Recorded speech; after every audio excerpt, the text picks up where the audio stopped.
Dear student, हमने previous lecture number 3 में source transformation के बारे में डिस्कस किया, उसका एग्जांपल भी डिस्कस किया।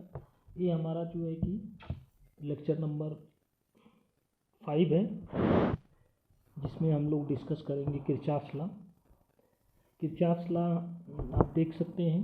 किरचॉफ्स लॉ में हमारा Kirchhoff's voltage law, Kirchhoff's current law. तो सबसे पहले हम डिस्क्राइब करेंगे किरचॉफ्स वोल्टेज लॉ क्या होता है, केवीएल जिसको बोलते हैं शॉर्ट फॉर्म में, और किरचॉफ्स करंट लॉ में शॉर्ट फॉर्म में बोलते हैं इसको केसीएल। तो हम लोग डिस्कस करते हैं पहले आपका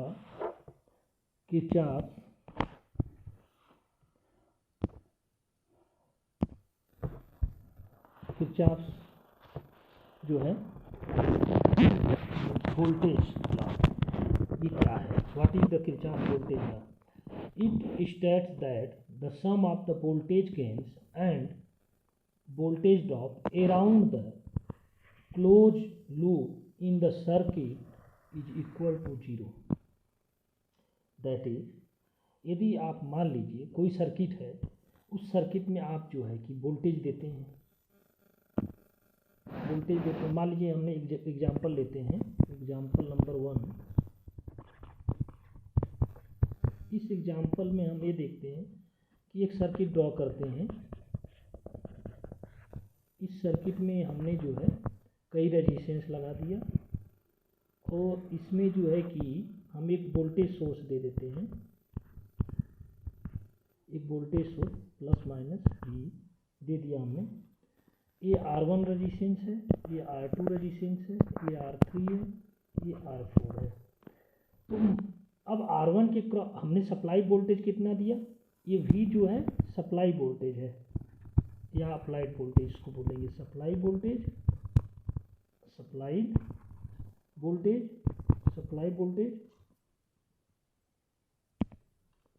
इसको सप्लाई वोल्टेज बोलेंगे, सप्लाई वोल्टेज, या इसको बोलते हैं वोल्टेज गेन भी बोलते हैं। इसको क्या बोलते हैं? Voltage gain. अब ये वोल्टेज जो गेन है, इसको हम VG से दिखा दे रहे हैं आपको, ठीक है। अब इसमें गया सर्किट में, अब वोल्टेज ड्रॉप क्या होगा, इसको V1 मान लें, इसको V2 मान लें, इसको V3 मान लें, ठीक है, V4 मान लें। तो ये मान रहे हैं, इसका मतलब ये है कि R1 के क्रॉस वोल्टेज कितना ड्रॉप हो रहा है, V1। R2 के क्रॉस कितना वोल्टेज ड्रॉप हो रहा है, V2।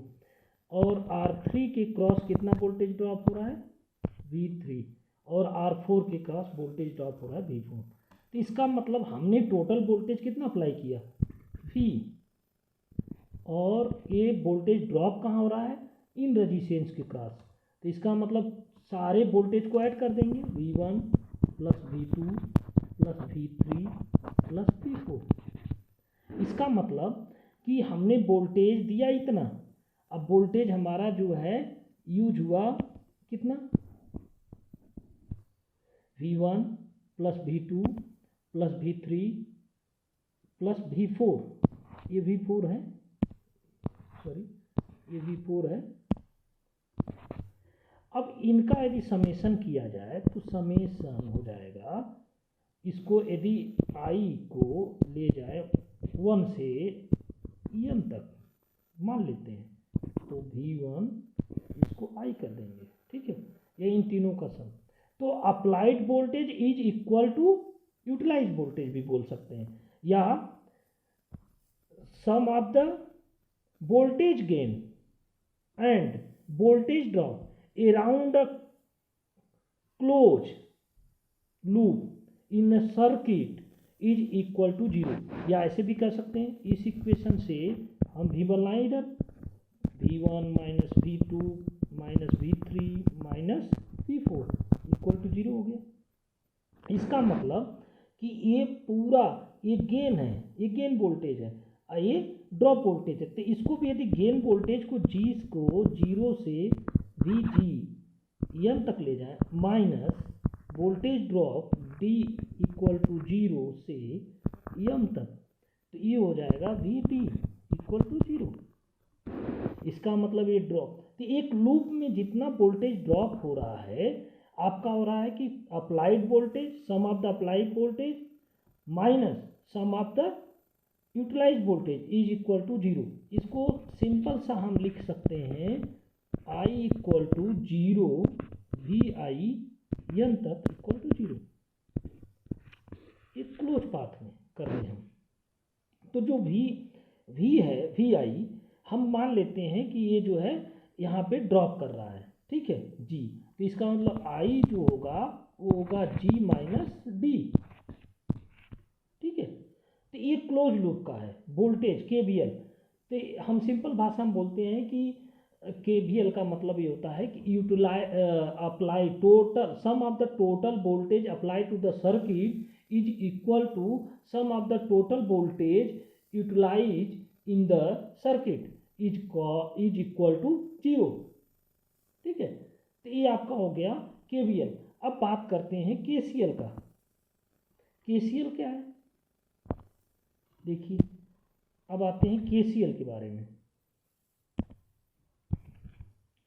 केसीएल में कहता है it states that algebraic sum of the currents meeting at an electrical node is equal to 0। मतलब करंट कहाँ पे हम डिफाइन कर रहे हैं, एक नोड हो, देखिए यहाँ पे का ये है, देखिए it said that sum of the currents meeting at electrical nodes is equal to 0, ठीक है। तो ये आपका समेशन है। तो हम कैसे करेंगे इसको, मान लेते हैं एग्जाम्पल लेते हैं,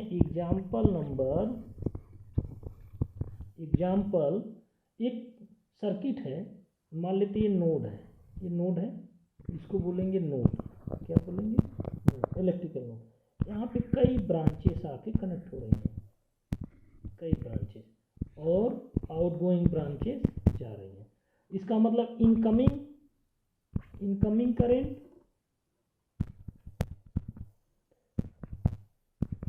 और आउटगोइंग करेंट। अब sum of the incoming current and sum of the outgoing current is equal to 0। तो इसका मतलब कि आपका I1 plus I2 plus I3 is equal to I4 plus I5। इसको यदि ऐसे सिंपल सा लें, समेशन में एल्जेब्रिक सम बनाएं, तो इसका हो जाएगा इसको आई स्मॉल आई से 1 से स्टार्ट करें n तक जाएं, तो इसको आई करके कर देते हैं इक्वल टू, इसको भी इसी तरीके से बना लें, इसको आउटगोइंग करेंट को, ये आपका स्टार्ट हो रहा है 4 से तो m तक जाए, इसका मतलब आई वो आउटगोइंग करेंट। अब इसको यदि सिंप्लीफाई करें तो ये आपका आएगा, यदि इधर ला दें एक तरफ,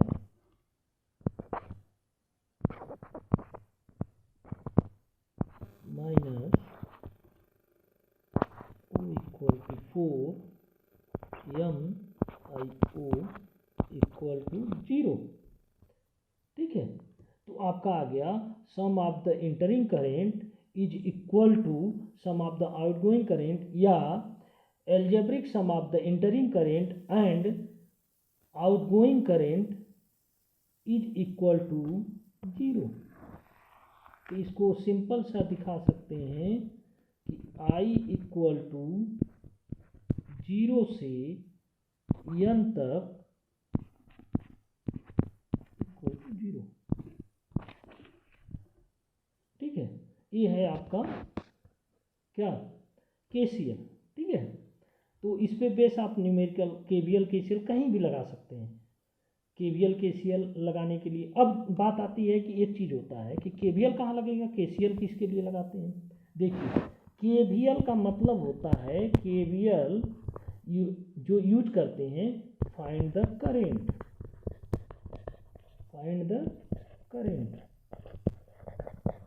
इन द लूप। ठीक है, ये KVL कहाँ अप्लाई करते हैं, करंट निकालने के लिए। किसमें, लूप में। KCL कहाँ अप्लाई करते हैं, KCL फाइंड द वोल्टेज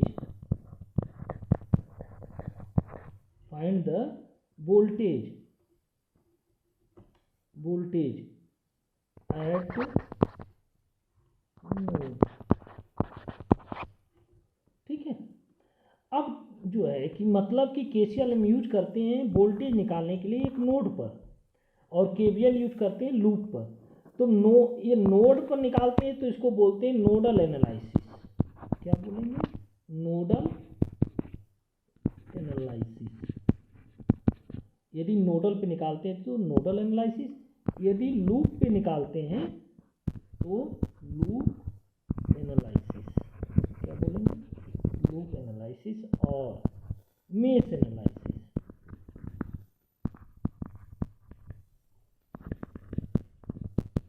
ठीक है, दो नियम होता है। तो आप लूप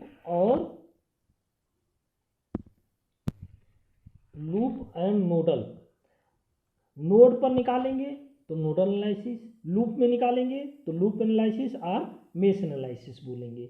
नोडल पर हम हमेशा नोडल एनालिसिस का यूज करते हैं, वो वोल्टेज निकालने के लिए। किसके द्वारा, किस लॉ के द्वारा, KCL किरचॉफ करंट लॉ के द्वारा।